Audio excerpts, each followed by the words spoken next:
Pretty standard game, hey? Pretty boring night. Not sure what we'll talk about. Probably just a nice tight 15 and we'll get out of here. Holy hell. What a night for the Calgary Flames. What a day for the Calgary Flames.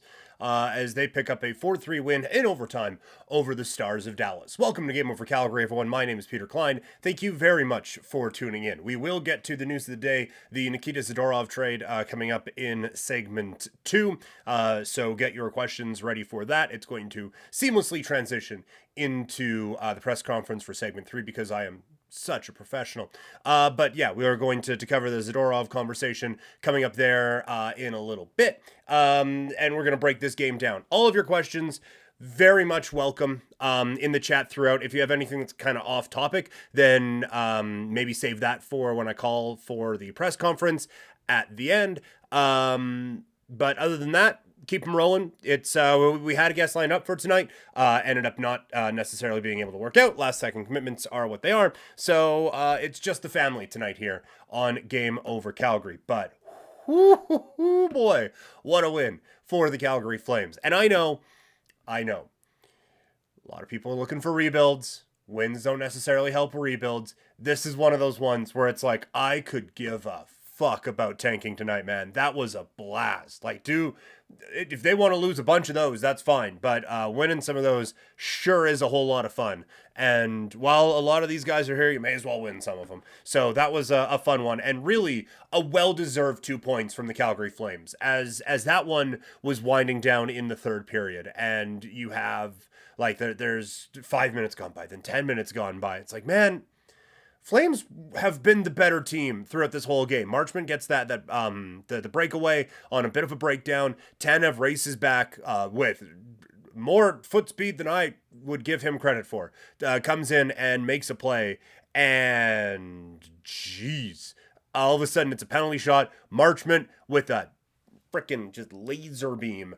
Just boom, right into the net. And all of a sudden it's like, how are they losing this game? They are soundly outplaying the Dallas Stars. And look, Dallas is a very good hockey team. I don't think we saw peak Dallas Stars tonight. I don't think we can say, well, Stars are a cup contender, Flames kicked their ass, so ergo, the Flames are a Stanley Cup contender. But that's a good hockey team, and the Flames are outplaying them. It's like, what does this team have to do? And then it looks like they get the play. Backlund and Huberdeau make a strong play on the wall. Puck comes back to Hanifin. He shoots. Backlund with a little bit of a drive-by tip, and this game is tied. And it's like, okay, this is where it's supposed to be. And they challenge it, and there was 0% of me that thought that was a hand pass, which meant I knew that it was going to come back, because watching the one, and it was referenced all over social media, watching the Forsberg one where he does like the option toss on a college running play up the middle or over the net that sets up a goal against the Flames against the Predators. I didn't think that should be allowed, and it was. And it was like, this doesn't seem like it's anything.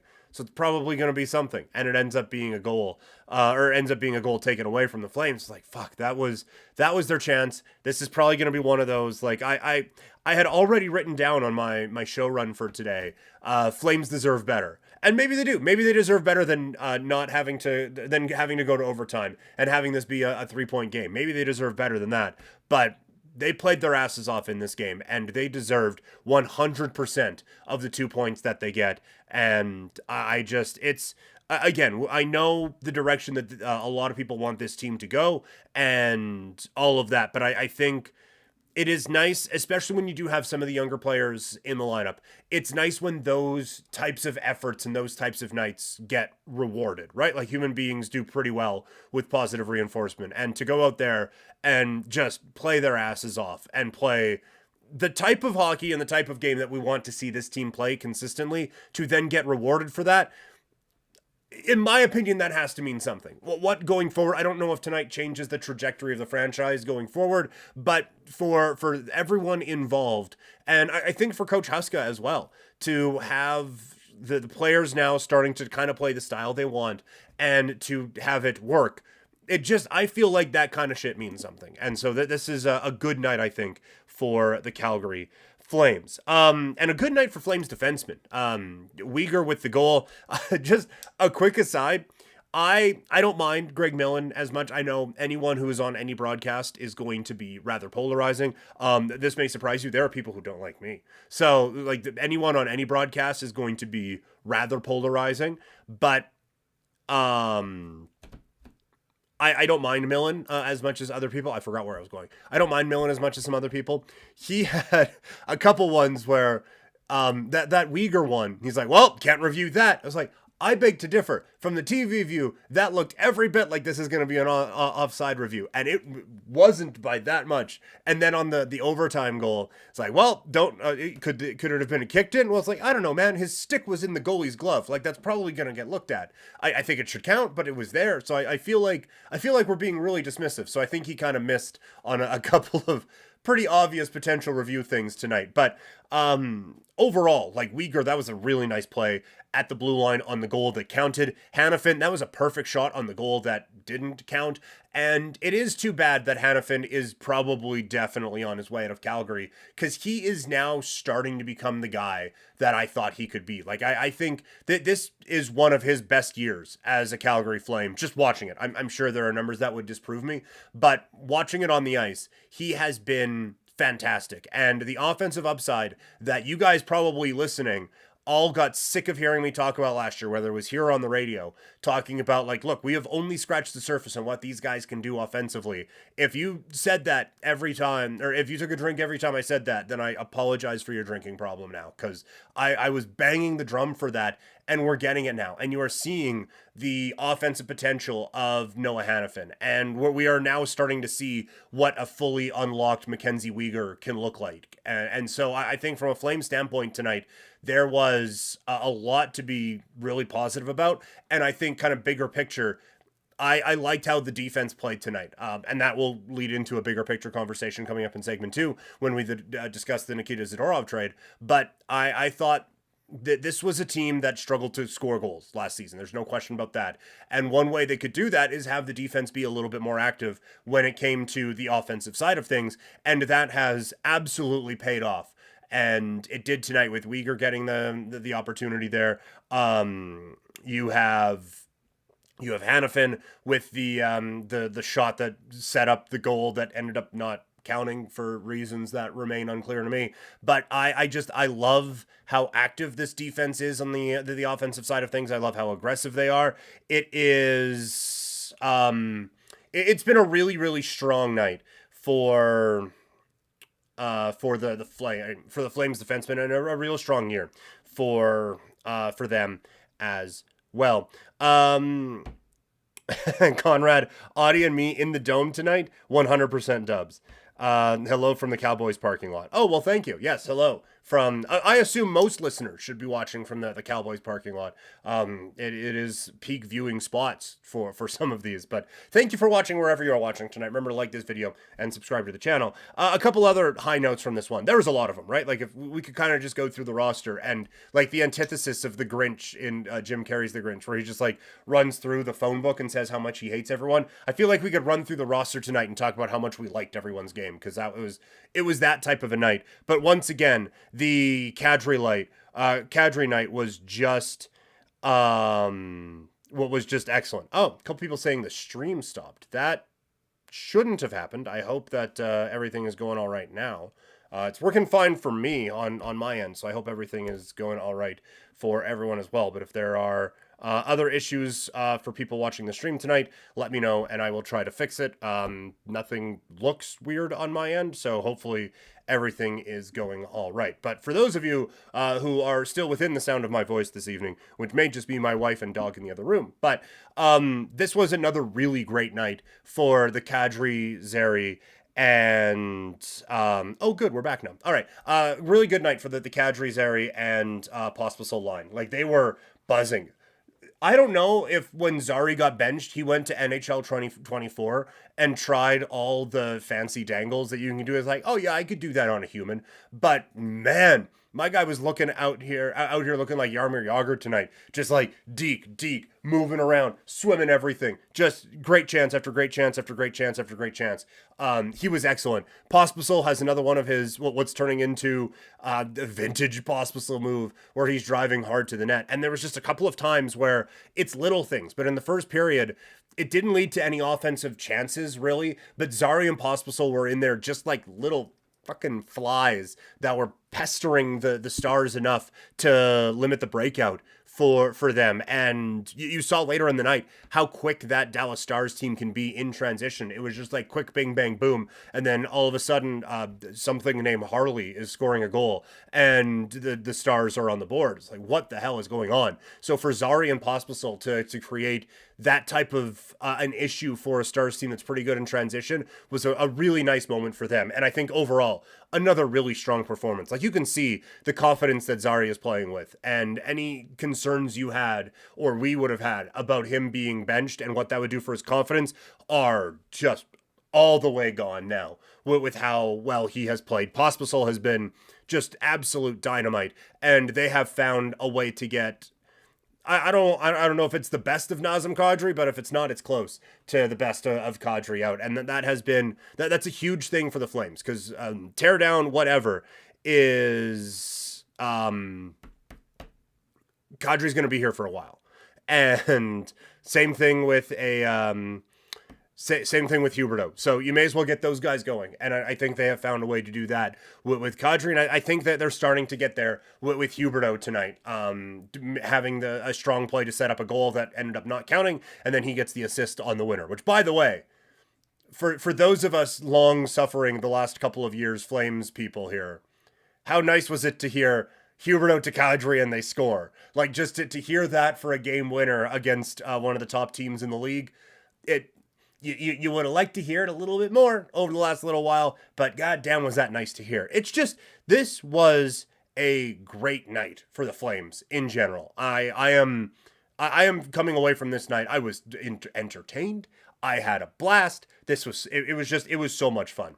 We'll get into a bit of the not so great. The power play. Now, one for the last 34. It was better tonight. And specifically that first power play where they spent the entire 2 minutes, and then the second one that they end up getting set up a little bit late. Mangiapane with a chance that goes over the net. The whole thing, and like we've had a lot of conversations the last couple of days about bringing in Matt Coronado, and maybe he'll help on the power play. And yeah, like I would probably rather Coronado than Ruzicka on power play too. That's my personal belief. The issue is entries. Like, the issue is not, what kind of setups they're having, or the talent on there, or this, that, or the other thing. They can't get set up.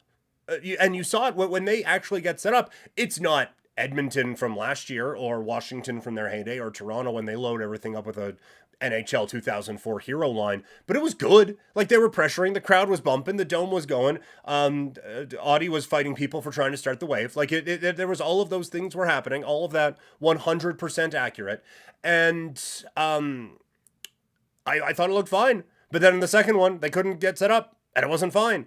Like, to me, it's very simple that this team needs to improve entries. And when they finally got the entry, it wasn't a bump back and four guys standing there picking their nose while someone else tries to drive in. They tried that once, and Zary got into the zone and then cut off by Miro Heiskanen, who just happens to be one of the best skating defensemen in the National Hockey League. So that's tough. But then the next go around, they actually had a few guys with momentum going toward the offensive zone. It was a quick pass to Zary. He gets the defense backing up a little bit, so he's able to do a nice little button hook. Quick pass back to, I think, Hanifin. That might not make sense, though. But to defenseman X, either Hanifin or Weegar up top. And all of a sudden, look at that, you got to set up. So I think speed going into the offensive zone is going to be big for this group, but I do think that just in general, like it's not any type of play design, it's not type of any other thing that's anything other than get the fucking puck in the fucking zone. Like that really is what this whole thing comes down to. That was a lot of unnecessary cursing, and I apologize for nothing, but sorry anyway. But that's it. Like that, to me, that it is 99.9% of this team's issue on the power play right now is they'll lose the faceoff, it gets sent down the ice, and then you may as well light the puck on fire for 2 minutes. So, but I thought it was better tonight. I did think quiet night for Lindholm. That was something that was kind of noticed as it was going on. I was thinking about like different trades and stuff like that because that's how this season's going to go. And it's like, and then Lindholm, it's like, wait a minute, have we heard from Lindholm at all this game? Like it was quiet from that line. And so there are going to be nights like that. Dallas is a team that can do that to a team. So I don't think that this is anything to really be overly concerned about. But it was, I thought it was, this is going to sound weird. Thought it was noticeable how not noticeable Lindholm was tonight. So those are just a few of the notes that I had coming off of this one. A couple of notes from the chat. You guys are great. KQ, Zari, good game. Correct.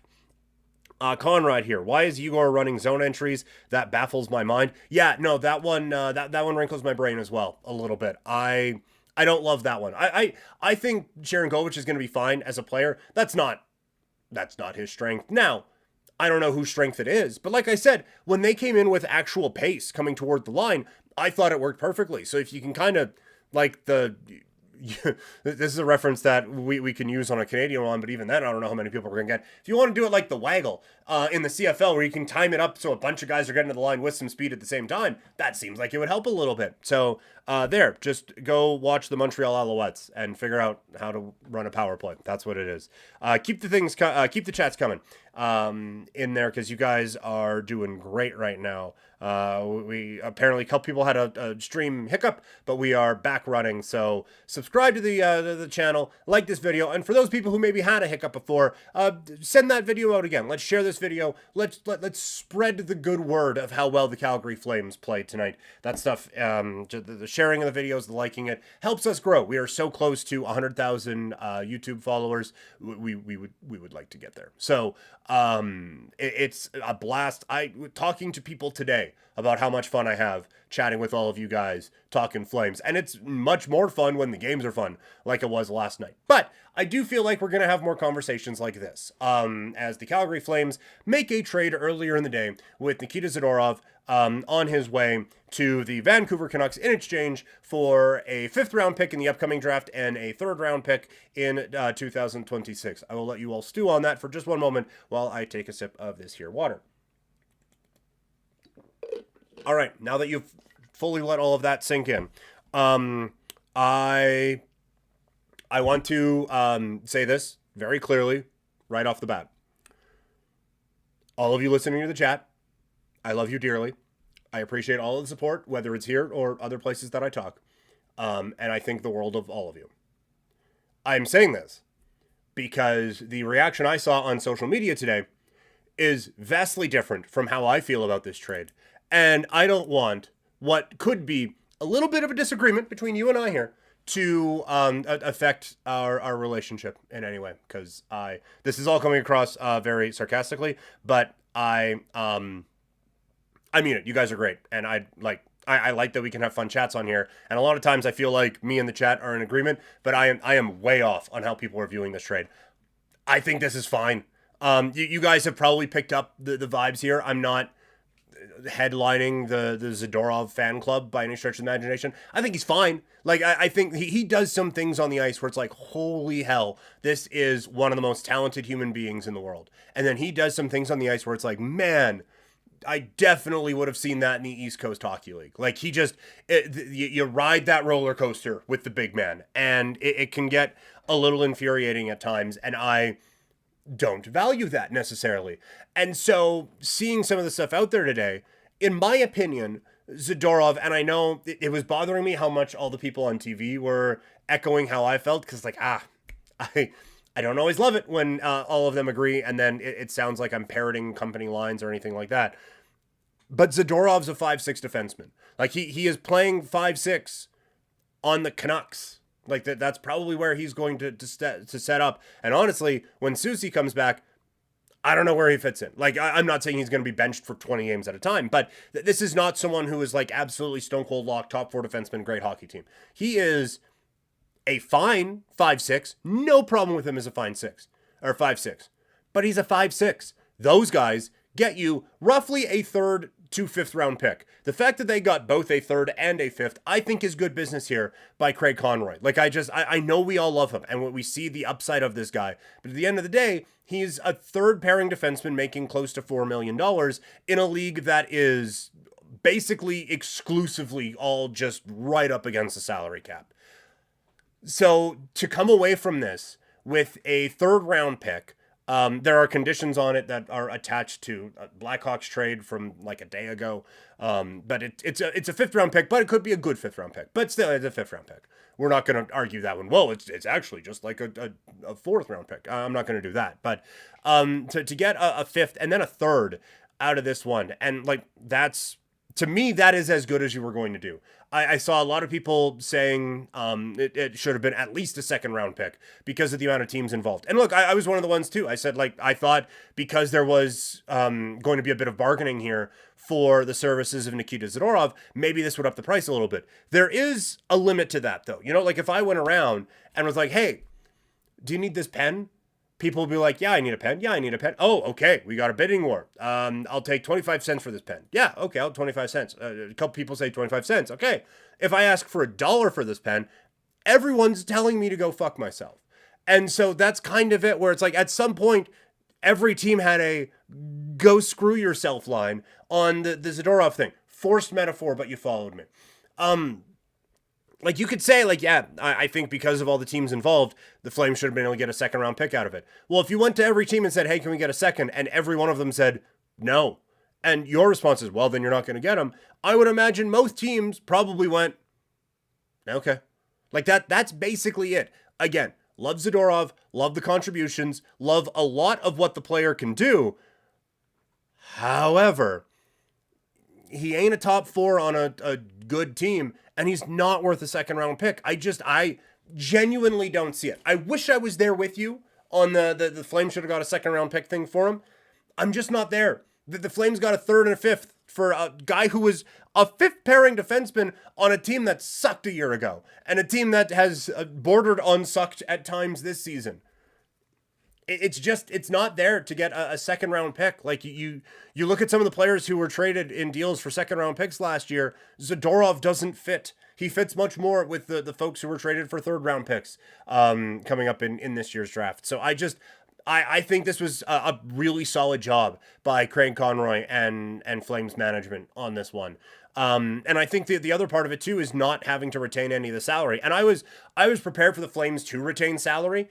It's an expiring contract, so who cares? But you do only have 3 slots that you can do that with. And now you have moved out your least expensive of the contracts and got a third and a fifth for it. And now you still have 3 slots available where you can retain salary on Lindholm, Tanev, and Hanifin, the ones that are actually your big ticket items that should be getting you a little bit more. I just, like, if you retained salary, could it have been a third and a fourth? Maybe. But I don't think we're building a Conroy statue out of that. I think instead now you retain salary on Tanev to Toronto, and you don't, this one doesn't necessarily pertain now, but a couple of weeks ago we were talking about maybe Klingberg has to come back in that deal. Now you don't necessarily have to do that, and it's Liljegren plus whatever, right? I know I just said that wrong. I don't care.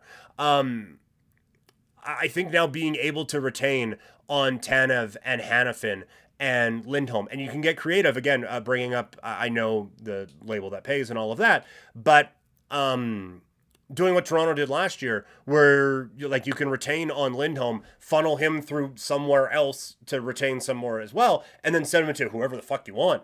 I think that's the way that I think that this team is going to go about it, and I think that's the way that they're going to get those returns that this fan base so desperately desires. I, like you, would love to be sitting there watching the first round and having the Flames make one pick and then be like, oh boy, that's fun, can't wait for the other 2 or 3 they get to pick. I would love that. It wasn't going to happen on Zadorov. Might happen on Tanev. Should happen on Hanifin. Probably will happen on Lindholm. That's why I wasn't scoffing at the idea of Tanev and Zadorov being a pair going to Vancouver or Toronto or name a team. Because you could throw in Zadorov as a bit more of a sweetener, and then all of a sudden you're adding a third and a fifth to prospect, first round pick, blah, blah, blah, blah, blah, blah. And it looks like a bit of a bigger haul. But I I was seeing a lot of discourse today on social media about how bad this was from a Flame standpoint, and I could not disagree more. I think given the nature of everything going on around Zadorov, given the player, and given the market, I think this was totally fair market value for Nikita Zadorov. We're not coming away from this thinking, oh man, the Flames absolutely just pulled the wool over the Canucks' eyes on this one. We're not thinking that. This is a good trade. It makes sense for the Canucks. It wouldn't have been the one I would have targeted. I think I've made that clear. But I feel like it makes sense for Vancouver, and I think it's a fine trade for Calgary. So that is the official stance of me on this one. Lauren from Game Over Toronto with the Susie. Yes, no, any player who you can have the announcer say, oh, well, they're not booing, they're saying Susie. Those are always fine. I'm always... I think of Susie and I think of Kaiser Soze from that movie that I've definitely seen. I actually have. I just forgetting what it's called right now off the top of my head. But all right, let's go to the chat on this one. We're going to go right from this into the presser. So if you have thoughts on this one, or if you have thoughts on anything with the Flames, or I don't know, we did the Game Over Montreal one and they asked about the Lucha mask. You guys can ask whatever you want. But we're going to get those here, but I'll get the Zadorov thoughts first. I'll let you know about sharing and subscribing and all of that, and then we'll full bore go into the press conference. Cool? Okay. You're fun too, Peter. That from Adam Firebear. Thank you. Adam Firebear. I believe you mean that. Thank you. Lies. He never mentions us in his Twitch streams. Okay, he does. Derek, I do all the time. Not, necessarily Derek, but I do mention you. Who ripped off who in this trade? Like I said, I think it makes sense for both sides. I think that the Canucks, they get a depth defenseman that they so desperately desired, and the Flames now have freed up a spot. I don't know if they necessarily envision, oh, well, thank God we freed up a spot for Jordan Osterley to play, but they whether it's Solovyov, eventually when Poirier is healthy, he'll come back and fill that spot. So both teams get what they wanted in this one. We will save that one for the presser here. Usual suspects. Thank you very much, Lauren. I knew that. We'll get into my lack of movie watching at some point, but I have definitely seen that one. I'll miss Zaddy, that one coming from Conrad. I'll miss him too. Like, it was fun. Well, I don't think I'll miss him while watching Flames games. I'll miss him when you see a Canuck highlight and he goes end to end and does like a backflip over someone and scores. It's like, okay, that's... Yeah, I'll miss those random bursts of what the hell from him. Those were always fun. But like watching this game tonight, there was, with all due respect, there was zero part of me that was like, oh man, you know what would have made this better? Zadorov. I wasn't there. But yes, we will miss Big Daddy Zaddy. Now he is Van City Daddy Zaddy. Noah 55, thumbs up, thumbs up, thumbs up. Yeah, 100%. I'll give you $1 for that pen. Man, Bic pens are the most overrated. I would pay you $1 to take this. These are... Bleh, bleh.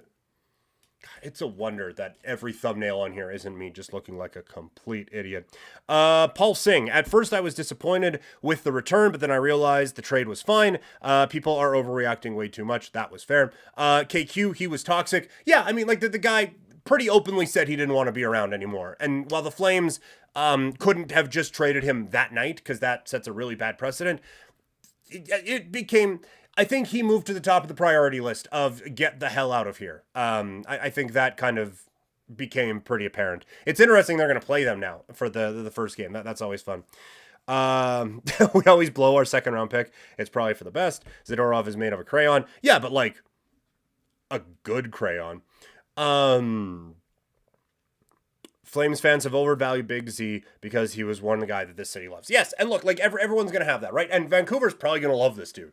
But we've always had those guys, right? You know, like we've always had the and it's always been a type, right? Like that lunch pail guy, like Walker Dewar last year, right? A, because you can make funny jokes with his name, but B, like you love him because like lunch pail goes in, goes crash bang boom, will punch people in the brain if you need him to, and he'll do a couple of things offensively that make you go ooh, and that's that. So there is always going to be that, but I will say this: you'll find another. There's plenty of other fish in the sea for all of us to fall in love with. Look at Martin Pospisil. He's like a freight train out there. We're all gonna love him. Poirier, I've been told we're going to be rather fond of as well. So we'll have others. We'll be okay. All right. We are going to get to the presser now, so you guys can ask away all of your questions in the chat. We got 22 of you in there. Let's, A, get the likes up. B, I appreciate y'all being here. C, send this out. Let's get a few more people in on the conversation, because all of you agreed with me way too much. So that was that was not what I was anticipating. So let's get some more people in here to tell me how stupid I am. But yes, like this video, subscribe to the channel. There is some great stuff on SDPN. We had an astronaut and a bare naked lady on the show the other day with the Game Over Toronto people. That was absolutely wild. Like, I'm infinitely jealous that Chris Hadfield and then dude from the Bare Naked Ladies just popped onto a chat and talked some hockey with the guys. But the Game Over crew is unbelievable in our coverage of hockey across Canada. I learned something from literally every stream that we have. Lauren, who's in our chat now, I'm not just saying that because she's in our chat right now, but one of the absolute like stars of this network for Game Over Toronto. Liz out in Winnipeg is one of the smartest people I've ever heard talk about hockey. Zach is goddamn firecracker out in Edmonton. Everyone out in Vancouver, like everyone around the network. I'm singling out some, and I shouldn't be, because everyone on this network is so talented, and I know so much about the Canadian teams from listening to all of these. So what I'm saying is you should all be as smart as me, and subscribe to the podcasts that you can catch all these on after. Subscribe to the YouTube channel, and like this video because I'm awesome. So now let's get into the presser, shall we? We will start with Lauren. Question. I'm not going to read that one.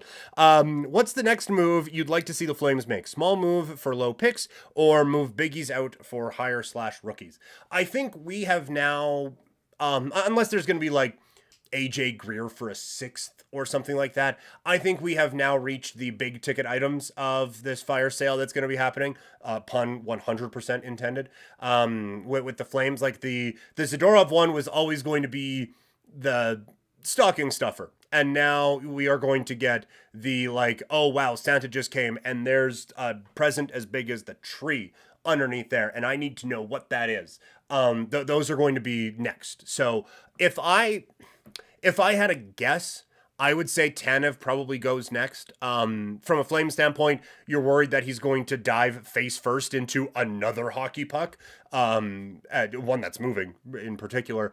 And so from a Flame standpoint, it's kind of like, hey, can we just get you somewhere so you can do that in a playoff race? That would be great. I would imagine Tanev first, and I think Hanifin and Lindholm are probably going to be late February, early March deals. But yeah, I would say, Lauren, that the we are now into the high impact ones from a Flame standpoint, and I think it's probably going to be a situation where like they're going to get high picks, but I think it's going to be a lot like the Toffoli trade, where it's young player coming back as well. Like I think with a Toronto, Liljegren would 100% be in there from a Flame standpoint, and then pick X along with that. Like that's the type of thing. Instead of, oh, the Flames got 6 picks for this guy, it's going to be, that is a 20-something-year-old who could be good, and he's going to go into the lineup. Conrad, are you not reading my 100% relevant AJHL question? No, I'm getting to it. Conrad said, there's an actual AJHL question. I thought you were talking about the chirping of Gino. Yes. Gino, like I said, had a last second commitment come up. So he could not make it this evening. But we are hoping that he will be here at some point this year for Conrad to chirp him about. But there is an AJHL question in here, from Conrad. Is the Okotoks Oilers barn better now than, that Kinger has removed all the press box glass? I haven't been in there since that glass is there, or since that glass has been removed. I think it will be better, but probably just slightly. Like just slightly. Like I only stick my head out the front window a little bit, but I don't think I could get to that side. But it does give a bit more maneuverability in there for sure. It's certainly not the weirdest spot I've called games from, that's for sure. But yeah, no, that If they could have just kept the glass and removed the giant thing that's holding it in, that would have been better. But also engineering marvel, because I feel like that's pretty load bearing. So anyway, that's fun AJHL. We love the AJHL here. First Zadorov game is against us. Does he score a hat trick? Oh, he's scoring. I don't know if it's a hat trick, but he's 100% scoring.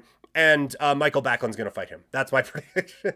Oh, man. Could you imagine? How much fun would that be if Zadorov dropped the gloves with just anybody on this squad? Like, call up Gallant from the AHL and have those two guys just fill each other in for a few seconds there. That would be great.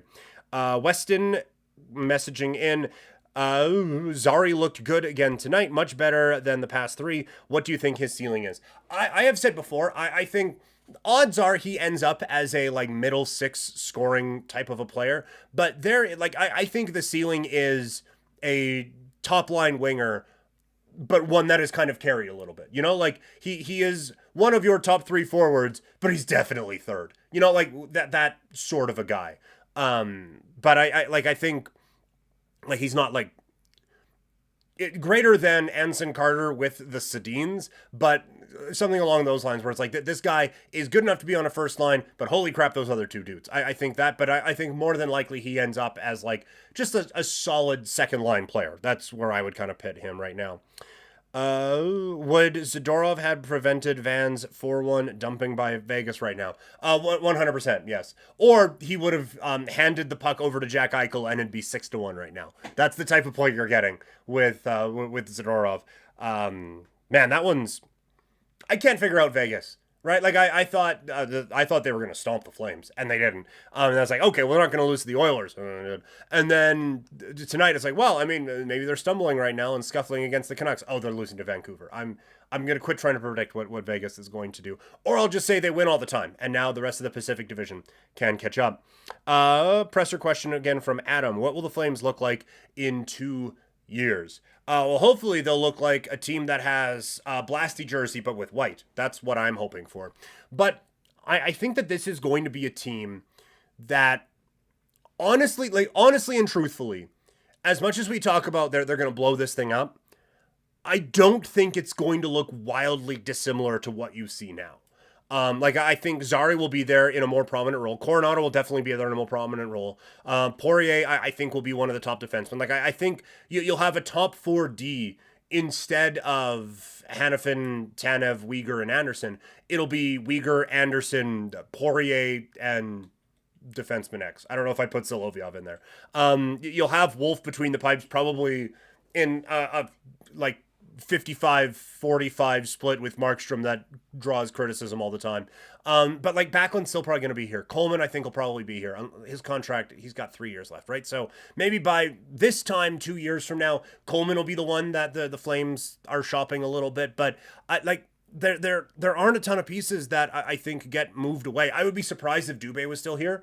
But whether that's whatever is going on with the World Junior team or just a trade, I would be surprised if he's here. I think we were talking about top liner Andrew Mangiapane in a couple of years. I mean, we're borderline there now, right? And I think we're talking about like Zari and Pospisil in glowing terms still, and Coronado stepping up. So like I think you see a lot of the pieces on this team that are going to be here now, with a couple of exceptions. Like I would say, I've brought his name up a couple times already, but Liljegren out in Toronto. I've said his name 3 times, and I've said it differently all 3 times tonight, so my bad. But like someone like that, I think there's a couple of other younger players that probably factor in, but I don't know. Like Huberdeau's still on the team, and Kadri is still on the team, and hopefully you've figured that out a little bit more than they have right now. So I don't know if it's going to be like a real like giant blow it up. Like Huberdeau's not here, but for some reason like McDavid signed, you know, like I don't think it's going to be anything crazy like that.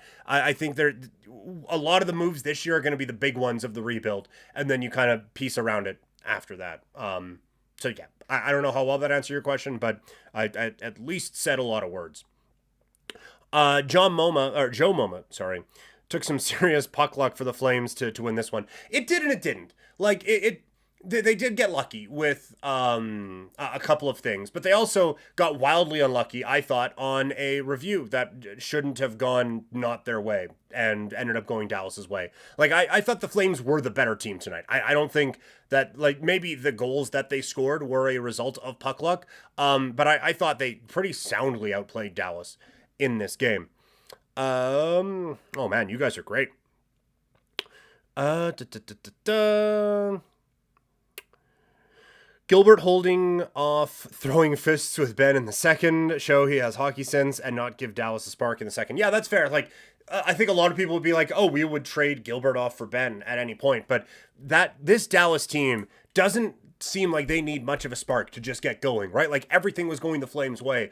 And then it's one quick pass down the ice. Marchment gets a penalty shot and he scores and you're losing, right? So that's pretty solid of them. So that's a heads up call by you there, Derek.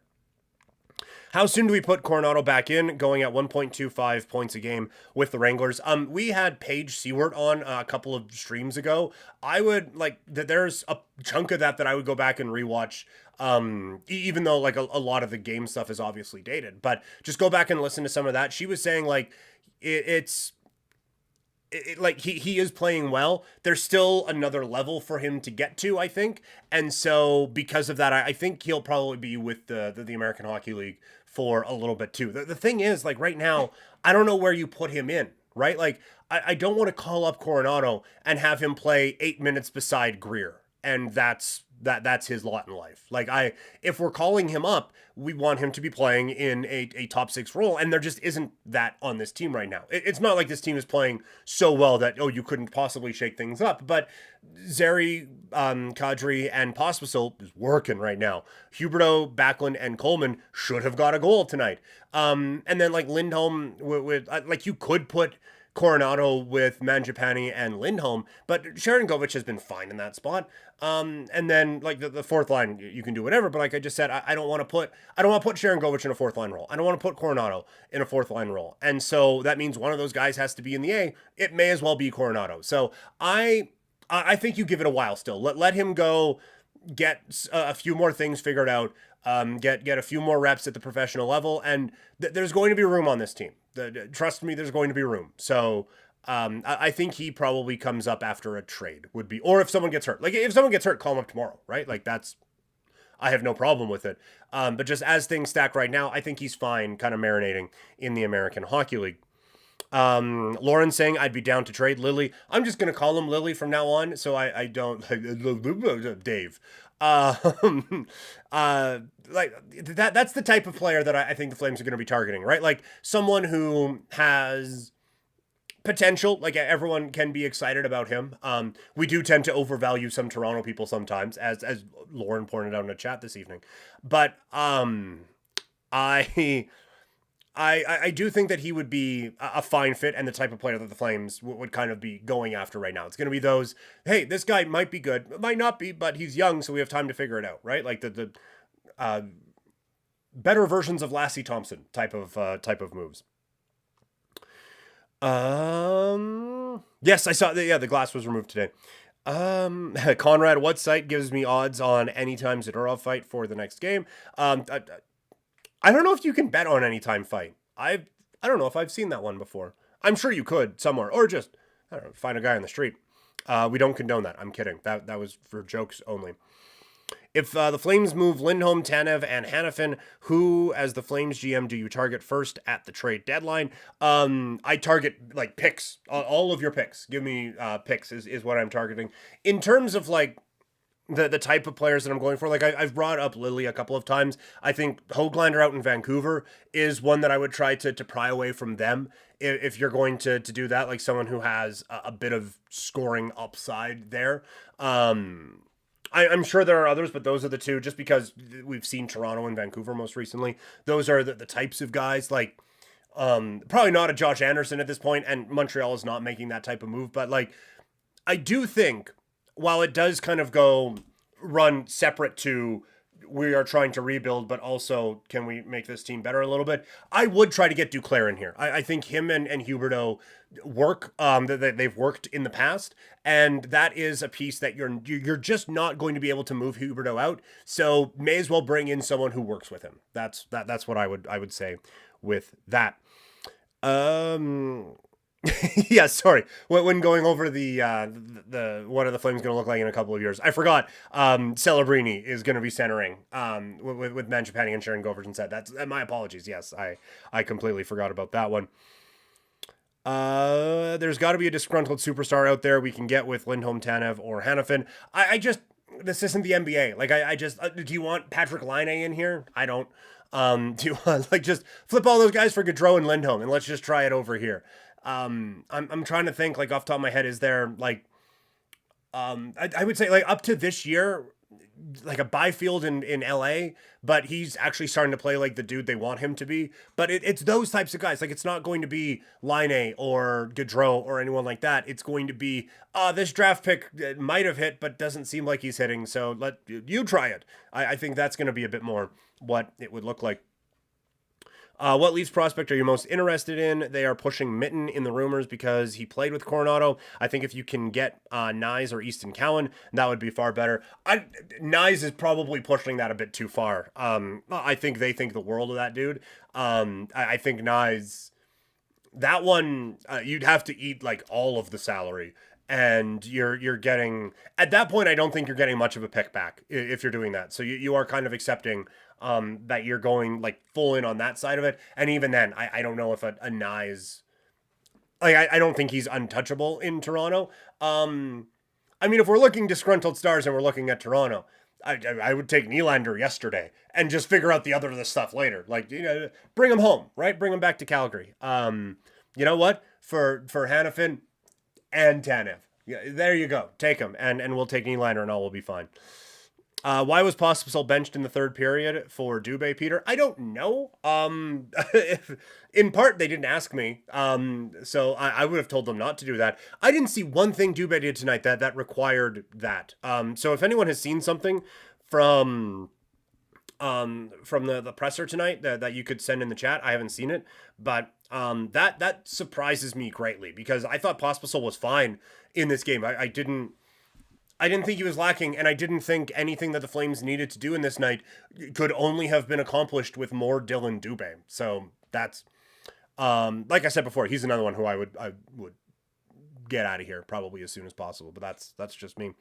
Leafs won't have any money after they dump that truck of money for Nylander on Nylander's lawn. That's fair. That's going to be an interesting salary cap thing coming up next year. Just able to jump in this J-Rock. I'm a Blues fan, but I'm mad that the Flames beat the Stars and there are less than 30 people watching. Sigh. If the Flames go on a run of solid wins before Christmas, does that change the entire direction of the Flames for next year? No, I don't think so. The only thing that is changing it is if those guys say, yeah, I'll re-sign here. And I just don't, I don't think the dollar amount is going to make sense for the Flames to do that. And I think Calgary is pretty committed right now to this change of direction. So, this is a real tough stretch of games that they have to play. And so the odds of them going on a real run are a bit out there, although they're off to a great start with it.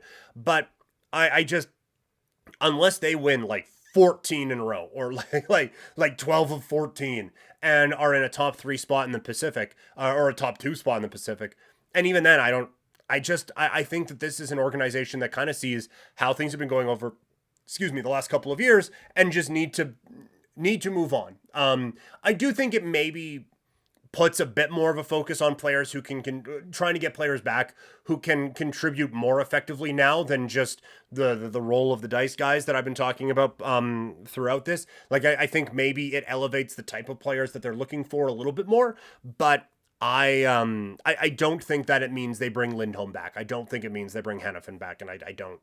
The one that I think has the best chance of coming back is Tanev, but that guy is an absolute warrior diving in front of anything. I don't think he wants to be risking the chance of losing his last front tooth for a team that's going to finish as the second wildcard team and get their brains caved in by Vegas or Colorado in the first round. It would be great to have him around to help mentor a Poirier or whoever they get in whatever trade. Like that would be perfect. But the man deserves to be playing for a championship with everything that he's done. But he would be the one who has, I think, the best chance of sticking around. Does Calgary ownership allow management to trade these UFAs if they were in a wild card or a playoff spot? Well, they're right around one now. I think with this win, they're in one, right? So, that is the $1 million question in all of this.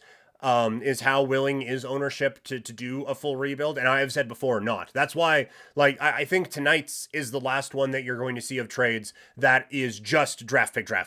I think it's going to be draft pick player. That's my personal thought on it. And so I think that it's probably going to be sold to ownership as these guys aren't going to sign here, so let's get something back for them, and guys who can somewhat contribute. And oh, would you look at that? They just happen to be 24. Like, it's going to be the young ones like that. And Vegas just dominated the Canucks. That from Joey Drummer. Yeah, we're all devastated here. Crushed. Although hopefully now this doesn't inspire Vancouver for the game coming up on Saturday. From Lauren, from Game Over Toronto. Between Nyes, Minton, and Cowan, I'm only willing to discuss trading Minton. We need Nyes, and we haven't had a player like Cowan in so long. Yeah, I would imagine Nyes, for what the Flames are potentially giving up, unless there is everything retained and you're basically getting him for free, I would imagine Nyes is probably off the table. Maybe Minton works, but at that point, it's like Minton plus to me from a Flame standpoint. So that's what I'm... That's my official stance on the Leafs prospects. I would be thoroughly shocked and remarkably surprised and very excited if Nyes was one of the ones coming back to Calgary. You don't think Cowan is on the table for Tanev plus Hanifin? If the Flames want no picks, Minton and Cowan would be a solid package. And now Lauren's in there debating this as well. Just for those of you not keeping track or on the podcast tomorrow, I love Cowan so much. He's playing on the London Knights, and he's so, I'm assuming that's supposed to be good, but he's so goose is also a fun way of describing a human being. Derek Grant, hashtag Young Guns 2.0. It's going to be better than that, all right? Val Bure is not walking through that door, okay? You guys are great. I am loving all the chats in here tonight. This has been a ton of fun. I just realized now we've gone like 50 minutes and it's felt like 5. Hopefully it's felt like that for you guys as well. But I do think, Kadri saying the chirping was a lot tonight. All right, fair enough. I would, it kind of Dallas seems like that type, right? Like they seem with Ben and those dudes, like it seems like the chirping would be at an all-time high. So maybe Pospisil was running red and they just needed to get that guy out of there before his head exploded and he just like started whacking people. All right, we're going to cut it off here. You guys have been phenomenal. Thank you all so much. If you were tuning in late, you can watch the replay whenever. It's up on YouTube for forever. We also put these out as podcasts once the shows are done, so I have to go do that. But listen to these the next day. Again, thank you all so much. I have had an absolute blast. Yeah, Lauren, it's like 1 a.m. I appreciate you hanging out, though. But yes, thank you. Good night. And to the rest of you, you can find me on social media, Twitter, Instagram, and TikTok. I am at Primetime Klein. I will be back with you on Saturday night as the Flames take on Nikita Zadorov and the Vancouver Canucks. It is another head-to-head. I believe I'm going to have Sam with me, which I'm extremely excited about. So it's going to be a lot of fun. You guys should tune in, subscribe to the channel, like the video, and I will talk to all of you coming up this weekend. Have a good day, everybody.